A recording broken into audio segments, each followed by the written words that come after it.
Bismillahirrahmanirrahim. Assalamualaikum warahmatullahi wabarakatuh. Bagaimana kabarnya Bapak Ibu guru hebat? Semoga Bapak Ibu guru hebat dimanapun berada, semuanya dalam keadaan sehat ya. Nah, pada kesempatan kali ini saya akan berbagi tentang pelaksanaan dari kinerja kita yang sudah disetujui oleh kepala sekolah kita di dalam fitur pengelolaan kinerja, tentunya di dalam PMM. Nah, bagaimana cara pelaksanaan kinerja kita yang ada di pengelolaan kinerja di PMM? Nah, yang pertama tentu Bapak Ibu akan masuk di dalam PMM-nya ya. Kemudian Bapak Ibu akan masuk di dalam fitur pengelolaan kinerja itu sendiri. Nah, silahkan Bapak Ibu masuk di dalam pengelolaan kinerjanya. Nah, ini dia. Ini adalah bentuk dari di dalam beranda tentang pengelolaan kinerja guru ya.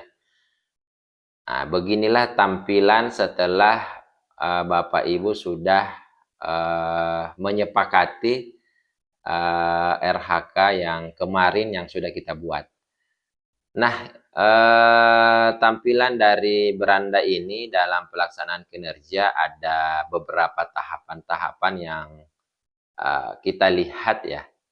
Nah, di sini yang pertama adalah melakukan observasi di dalam kelas. Kemudian mengumpulkan dokumen-dokumen ya. Kemudian mengecek dokumen lainnya. Nah, ini ada 3 yang Bapak Ibu akan lakukan di dalam pelaksanaan kinerja itu sendiri. Nah, coba kita akan mencoba di dalam poin pertama ini, yaitu lakukan observasi kelas. Ya, observasi praktik kinerja. Nah, Bapak Ibu bisa klik cek langkah observasi ya. Nah, setelah klik cek pelaksanaan observasi tadi, maka kita akan masuk di dalam praktik kinerja. Nah, di sini berikut indikator yang akan diobservasi oleh atasan.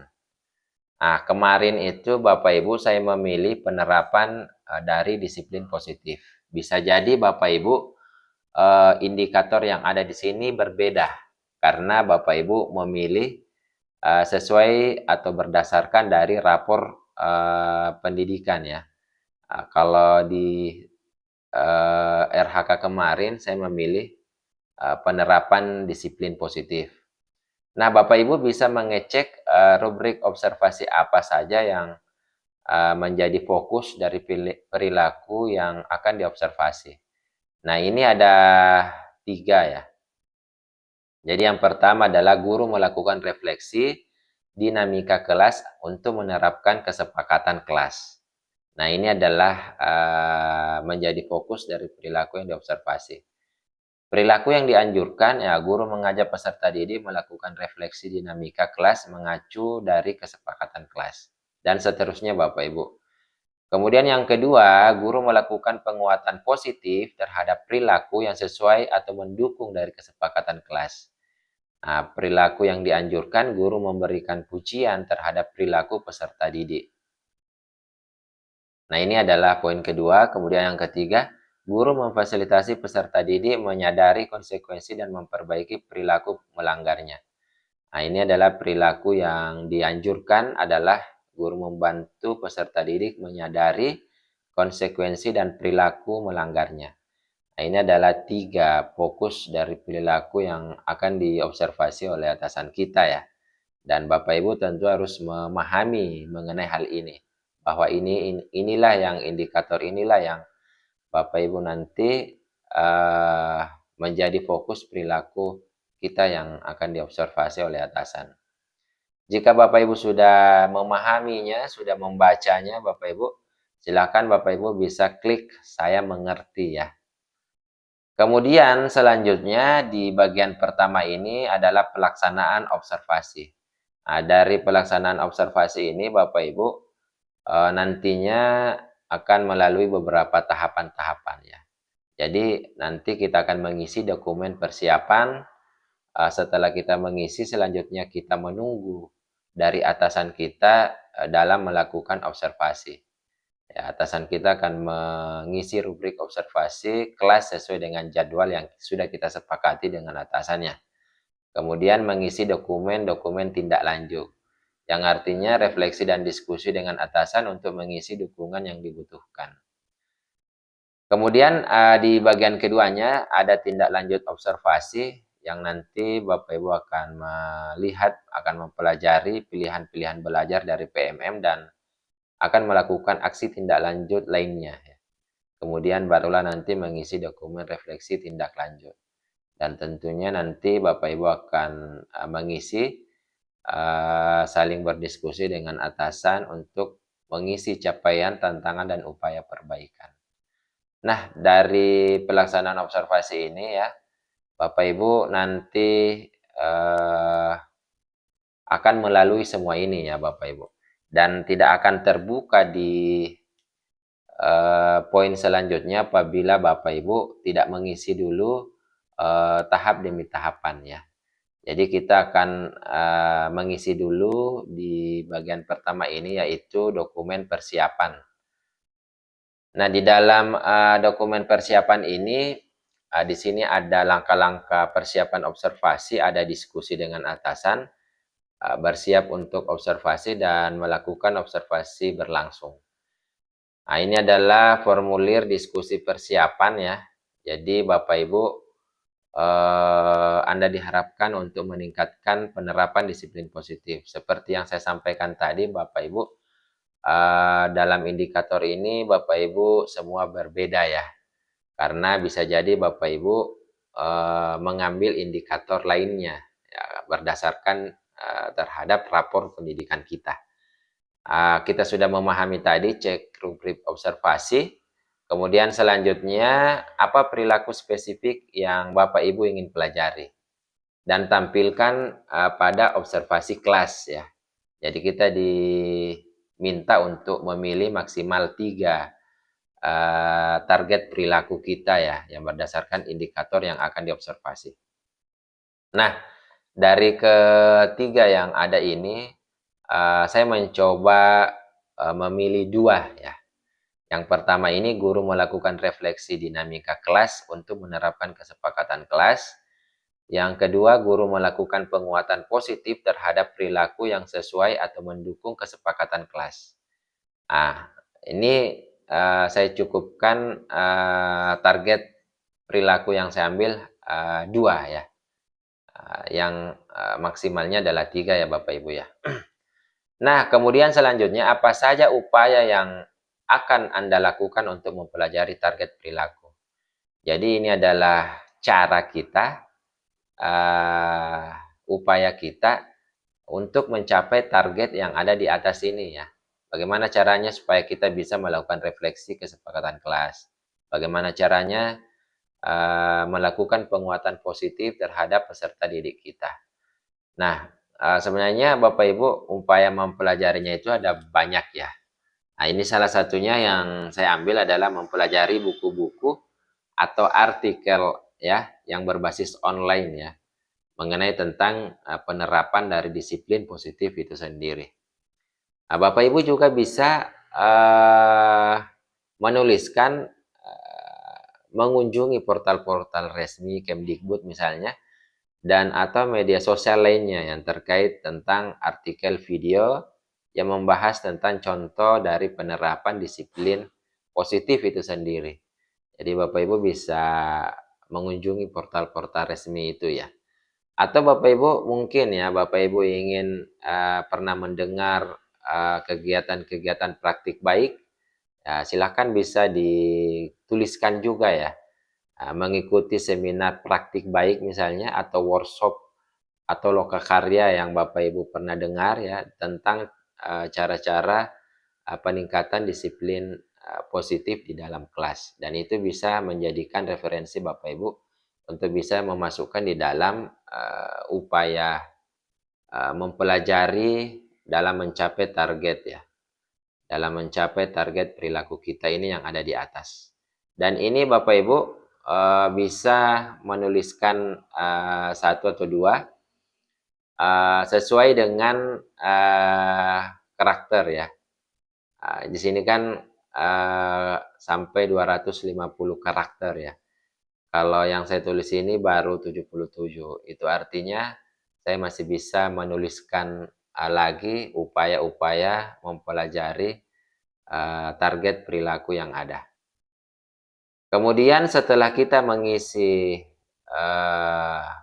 upaya target kita, kemudian kita akan memasukkan jadwal observasi.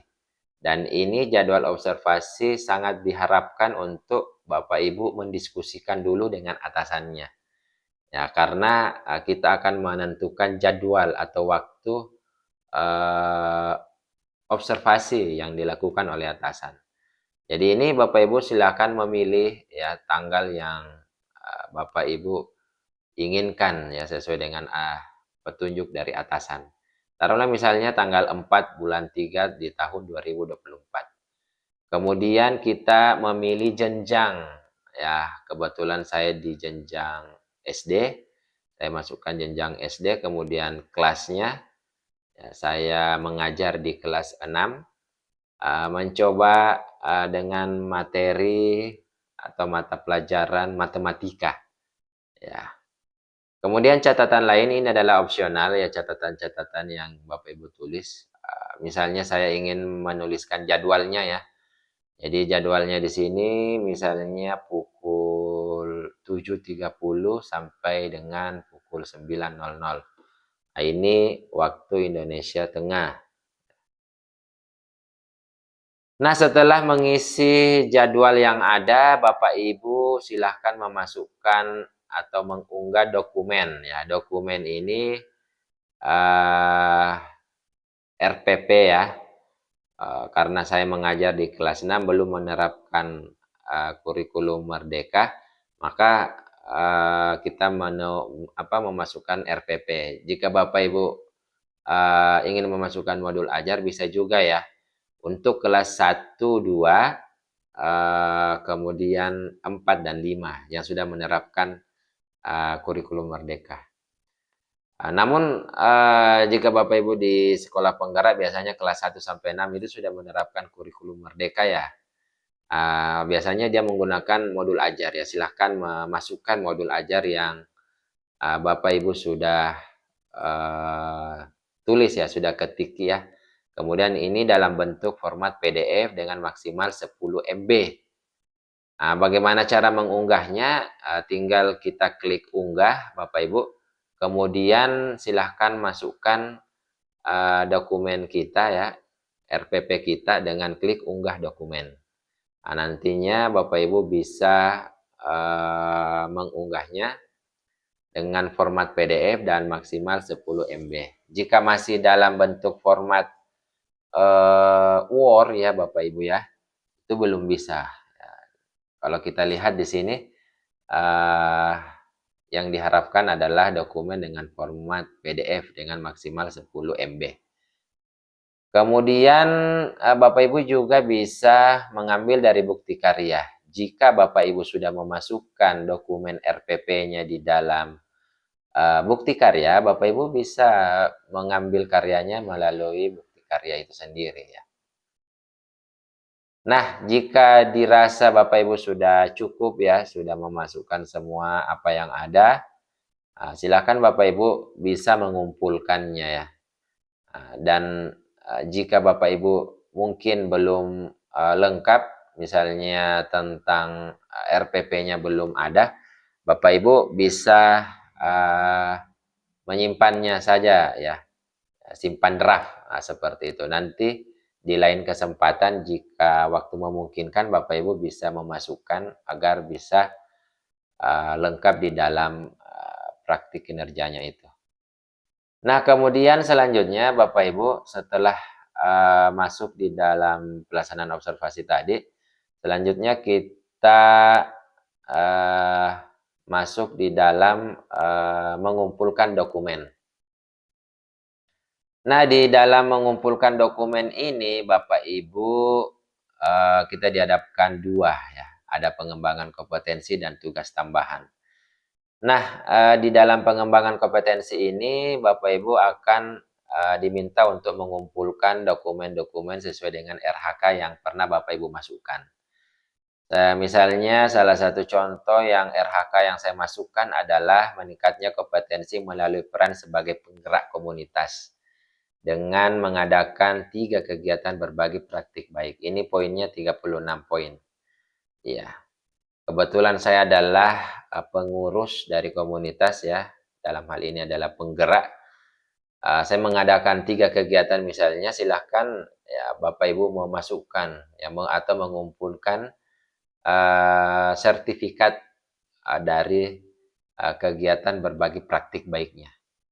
Nah, dengan target ini ya, tingkat kesesuaian peran sebagai penggerak komunitas ya, silakan diunggah dokumen sertifikatnya ya. Jika Bapak Ibu dokumennya ada di dalam laptop ya, bisa diunggah di dalam laptopnya. Jika Bapak Ibu ada di dalam, mungkin di dalam PMM-nya atau bukti karyanya ya, bisa juga diambil di dalamnya. Nah, ini pengembangan kompetensi ya. Kemudian begitupun selanjutnya Bapak Ibu ya, bisa memasukkan sertifikat-sertifikat yang lain. Berbeda dengan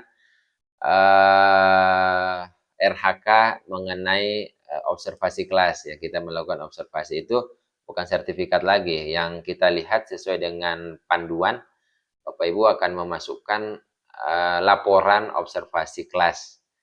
Ya, laporan dari observasi kelas itu bisa dimasukkan dan dikumpulkan di dalam dokumen ini. Nah, kemudian selanjutnya Bapak Ibu akan masuk di dalam tugas tambahan. Ya, tugas tambahan ini yang kemarin di RHK kita masukkan, tugas tambahannya seperti apa? Nah, ini di semua jenjang meningkatnya kinerja satuan pendidikan melalui pelaksanaan tugas tambahan sebagai pembina ekstrakurikuler. Kebetulan saya adalah pembina pramuka di sekolah. Nantinya Bapak Ibu bisa mengumpulkan surat SK-nya, SK-nya ya, surat keputusan atau surat tugasnya bisa dimasukkan di dalam pengumpulan dokumen ini. Nah, begitupun juga yang kedua ini ya, tentang SK Tim Pencegahan dan Penanganan Kekerasan TPPK. Ya, silakan dikumpulkan juga Bapak Ibu ya. Caranya sama ya. Jadi kita mengunggah dokumen kita di dalam komputer atau laptop kita ya, seperti itu. Nah, setelah Bapak Ibu mengumpulkan dokumen, silahkan Bapak Ibu mengecek dokumen lainnya. Jadi dokumen KOSP dikumpulkan oleh atasan ya.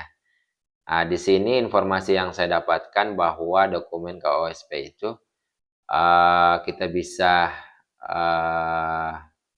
scan sampulnya, kemudian lembar pengesahannya yang sudah ditandatangani oleh atasan kita. Kemudian kita bisa memasukkan di dalam dokumen KOSP-nya ini. Namun yang mengumpulkan adalah atasan kita ya. Kemudian dokumen kehadiran kelas juga seperti itu Bapak Ibu. Seperti daftar hadir kelas, jurnal kita, jurnal mengajar kita, batas pelajaran kita juga bisa dimasukkan di dalam dokumen kehadiran kelas. Dan yang memasukkan adalah atasan kita. Kemudian perilaku kerja. Nah, ini perilaku kerja laksanakan sesuai rencana. Nah, kita bisa mengecek perilaku kerja yang akan kita lakukan di dalam kelas kita ya. Nah, ini ada 7 kalau tidak salah ya. 3, 4, 5, dan 7 ya. Ya, ada 7 ya, yang saya ambil misalnya berorientasi pelayanan dengan indikator memahami kebutuhan peserta didik. Bagaimana caranya dengan mengidentifikasi kebutuhan peserta didik secara proaktif. Nah, ini beberapa perilaku-perilaku kerja yang sudah kita sepakati ya dengan atasan kita.